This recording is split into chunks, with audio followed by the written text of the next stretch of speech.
Ladies and gentlemen, welcome to Across the Ocean, the YouTube show for lovers of underwater image making. My name's James in Miami. And this is Matthias, straight from Zurich.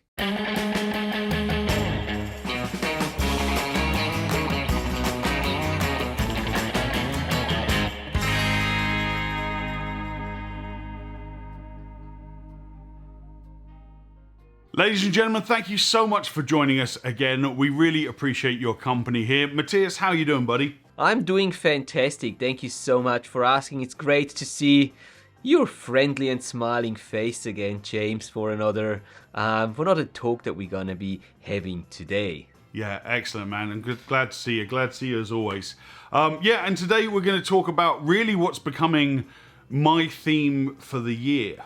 So on my channel a while ago, we dropped me building out my macro camera rig. Macro videography, photography, if you will, is not something that I've really ever messed around with. I'd almost say I avoided it because you need specialist equipment, which we'll talk about in a little while ago, and that's an investment. And you need patience, and that's not something I'm really known for. How come? I know, surprise, right? Who knew that? Who knew that? But we are going to the Philippines this year. We are going to Indonesia next year, which we'll talk about again in a little while. And both of those areas of the world are particularly well known for macro life. And obviously I'm going to want to capture images of the macro critters that we can see out there. Even our friend Justin, who's based in Darwin, is the critter hunter. That's what he specializes in, is macro. So it's something I've got to get good at, and it's kind of my journey for the year. So I figured I use these shows to mine from Matthias's expertise, and figured we could have a little chat about it, and maybe I could steal some tips from him. But I've also got some tips of my own that I've learned just from dumb luck and trial and error, which I'm going to share with you guys. But Matthias, why don't I kick it over to you to start, and you give us your top 3 tips for beginners at underwater macro videography.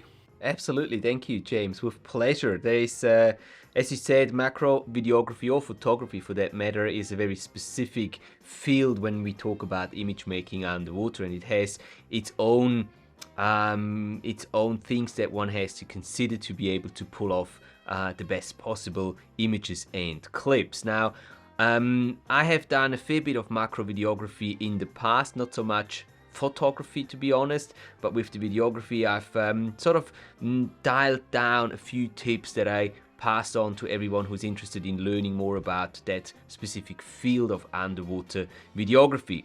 My first tip is always, and this is important, I think, to have a properly balanced rig. Keep your rig as neutrally buoyant as anyhow possible. The more neutrally buoyant your rig is going to be, the easier it's going to be to get stable shots. That's something that also applies to wide-angle videography, but even more for close-up, for macro videography, because when you're shooting with a telephoto lens and you're at 60 or 100 mil, every single movement that you make with that camera is just going to be multiplied by that long focal range, and it's just gonna make your footage unusable if you shake too much. So having a stable, well-balanced rig that basically, ideally, you can let go of that rig and it just stays upright in the water and doesn't move anywhere, that would be your ideal situation. I have to admit though, this is not very easy to achieve. It does take some time and dedication and some patience as well, I'm afraid, to get to that state. And the easiest way to do that is by actually using a little scale that you use to measure the weight of your bags for traveling. Use one of these travel or bag scales and just measure how heavy your gear is once you've put it in the water.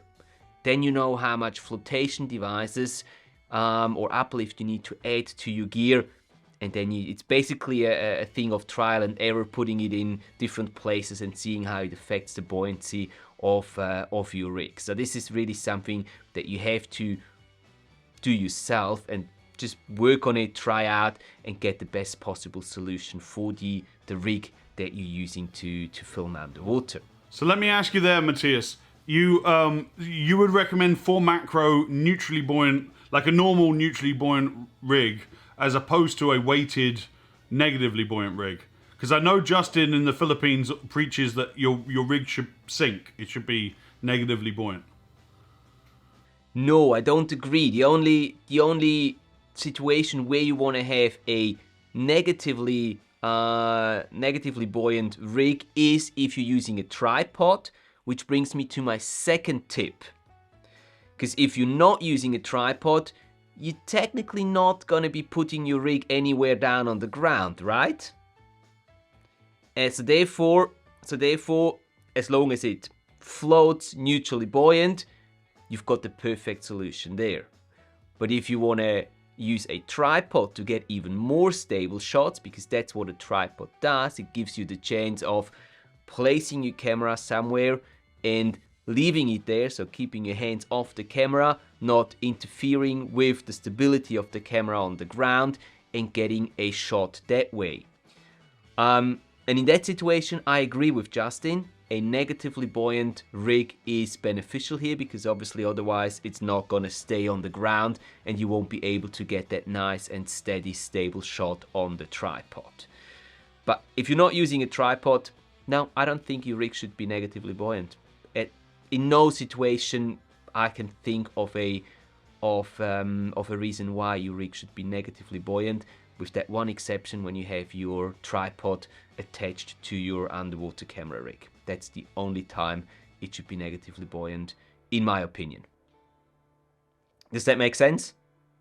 Yeah, no, absolutely. Okay, so that's basically covered my second tip, which is the tripod, as I said, and this is very beneficial if you're trying to shoot some really small stuff, which is just very, very difficult to keep the focus in the right place, because you're always going to be moving underwater. You're never going to be perfectly still.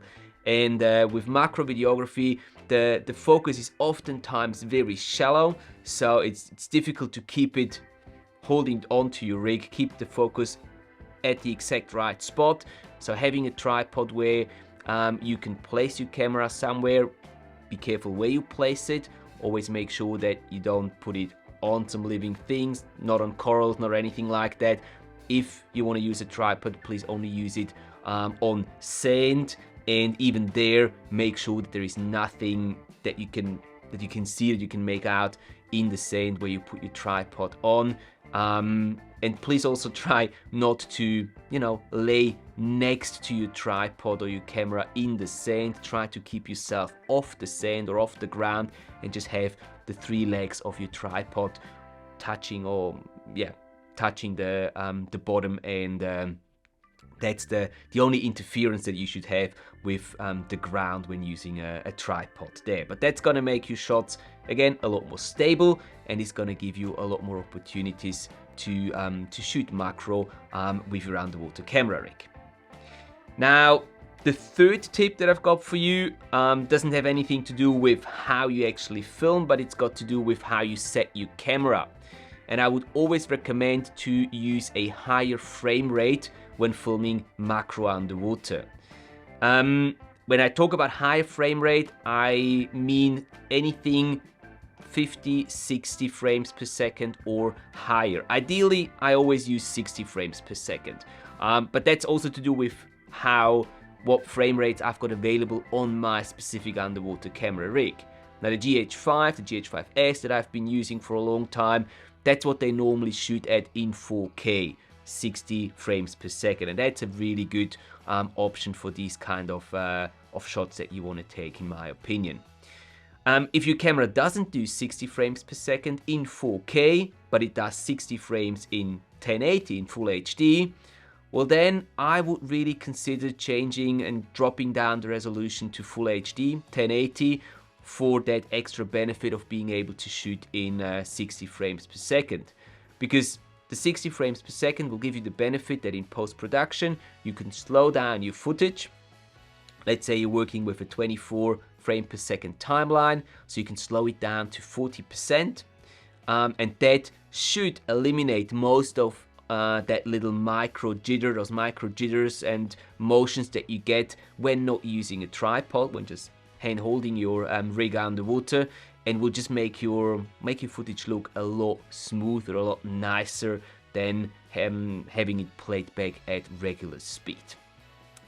So those are my 3 tips that I would pass on to every beginner when it comes to underwater videography in the field of macro. Now, I know that you've already done a bit of practicing. What have you learned from the time spent shooting macro underwater, James? Yeah, I was just writing all that down. I'm just like, yep, and then that, okay, and then that. So no, all good tips, Matthias, and thank you. As always, I'm leeching your expertise as we do these shows to make me better. My pleasure, my pleasure. Just stealing all of his professional knowledge, skills, and It's experience. not stealing. You know, that's what It's not stealing if I give it I know. away. It's too kind. You're too kind. You are. You're very generous. You're a very generous man.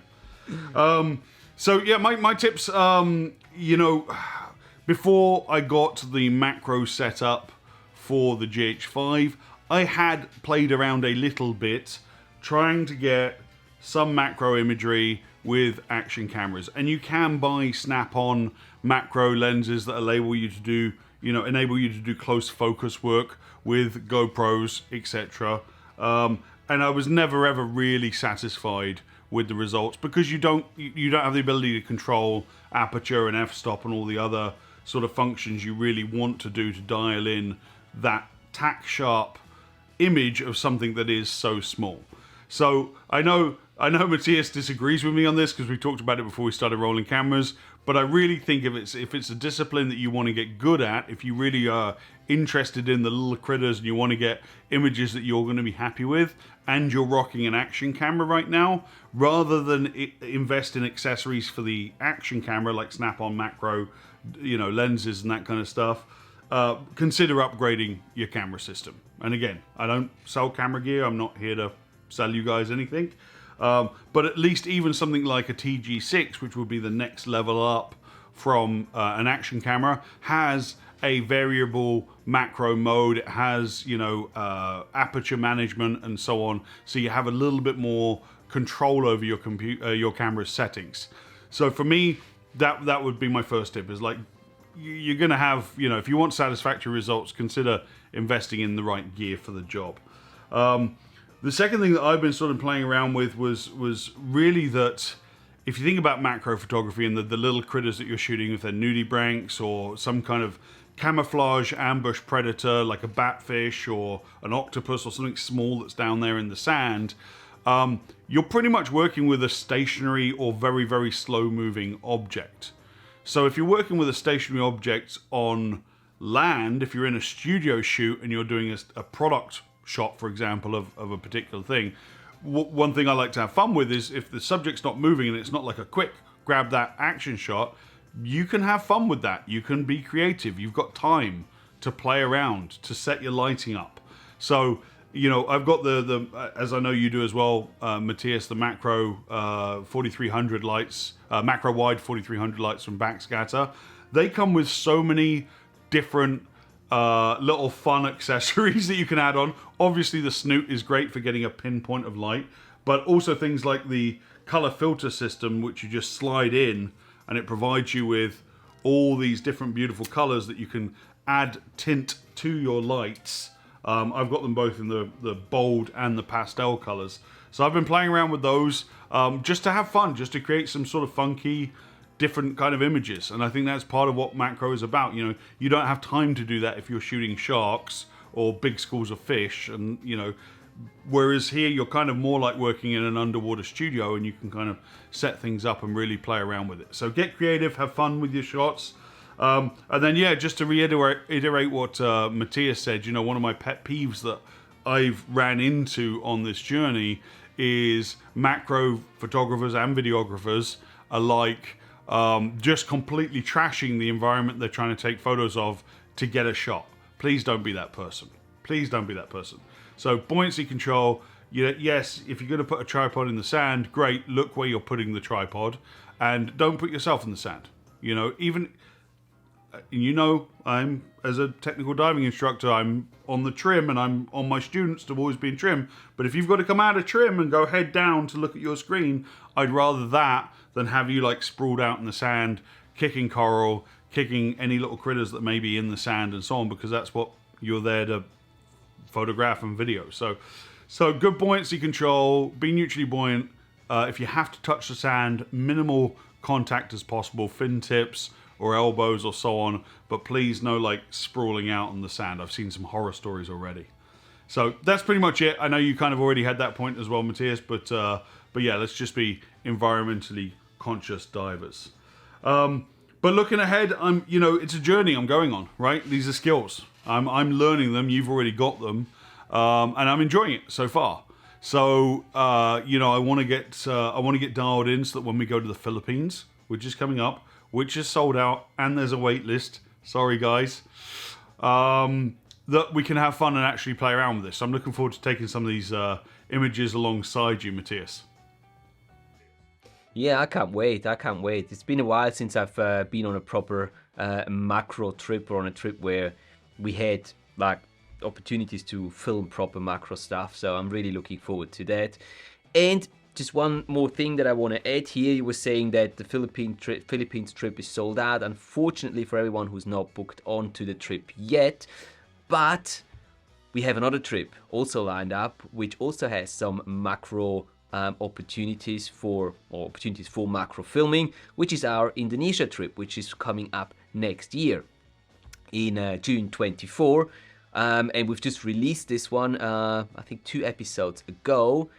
And I think half of the trip is already sold out. So we have only half of the trip left, or half of the spots left. So if any one of you guys feel like joining us for the not the Philippines, but for the Indonesia trip, better be quick or be sorry, because that one's going to sell out pretty soon as well. Yeah, it is. And we'd love to have you come join us. It's really a great way to get hands-on experience diving with Matthias with your camera rig, diving with me, and get some general coaching on your diving in general. I'm definitely not a person you want to learn underwater video from, because I'm definitely still a student myself. But I can help you with all other aspects of your diving, and Matthias is the master when it comes to image making. So between the two of us, we love to co-host these trips. We're really looking forward to Bali and Komodo, because it's 2 of our favorite places in the world to dive. And the resort is beautiful. The liveaboard's amazing. Of course, in the description of this video below, I will put a link to the trip brochure that has the booking form, so you guys can reach out to either Matthias or myself and jump on that opportunity. But I think that's about it for this episode, ladies and gentlemen. So thank you ever so much for joining us as always. We will be back next month, Matthias, when I believe we're going to be talking about action shooting. Is that correct? That is correct. We're taking it from macro to big live and action shots, and looking forward to talking about that with you. Thanks again, ladies and gentlemen. We'll see you in the next video. See you later, guys.